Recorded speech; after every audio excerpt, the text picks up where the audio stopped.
vocation de la Société centrale d'apiculture, c'est la formation et l'information sur les abeilles en général et sur l'abeille domestique en particulier. Donc c'est une association qui compte près de 750 adhérents et qui ont abordé la SCA d'abord pour se former à l'apiculture et éventuellement installer leur propre ruche.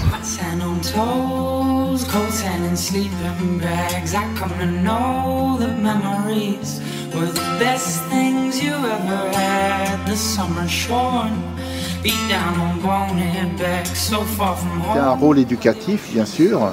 Je pense que les habitants des villes, les urbains, ils doivent être sensibilisés au fait que dans Paris, il y a tout un monde, toute une faune avec des petites ailes qui va de fleur en fleur et qui va chercher du pollen et du nectar et qui contribue à la pollinisation. C'est un travail de sensibilisation. Et c'est ce que nous, on essaie de faire au niveau de notre association. Hein. Et puis d'autre part, il y a aussi du lien social à créer. Les abeilles en ville, elles vivent bien.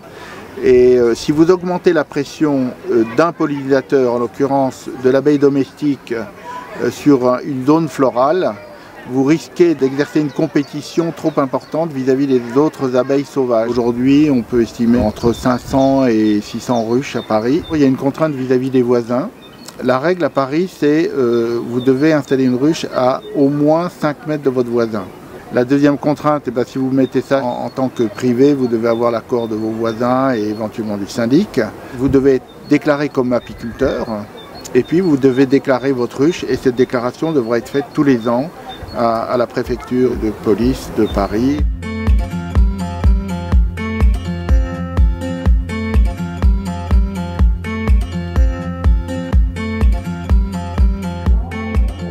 Quand les abeilles viennent dans les boulangeries ou dans les pâtisseries, c'est dû au fait qu'il n'y a plus assez de fleurs pour les nourrir. Ça, c'est un travail d'apiculture extrêmement important. C'est souvent fin juillet et août, quand il fait plus chaud, plus sec, et à ce moment-là, il y a un manque de nourriture. Et pour compenser ça, nous, il faut qu'on les nourrisse. On les nourrit avec un sirop sucré, quelquefois très peu concentré en sucre, et qui leur donne à la fois un peu de sucre et beaucoup à boire. Et dans ce cas-là, elles ne vont pas dans les pâtisseries, boulangeries. Si vous ne faites pas ça, elles vont aller chercher du sucre, du miel. Elles vont, la meilleure source, c'est la boulangerie ou la pâtisserie du quartier.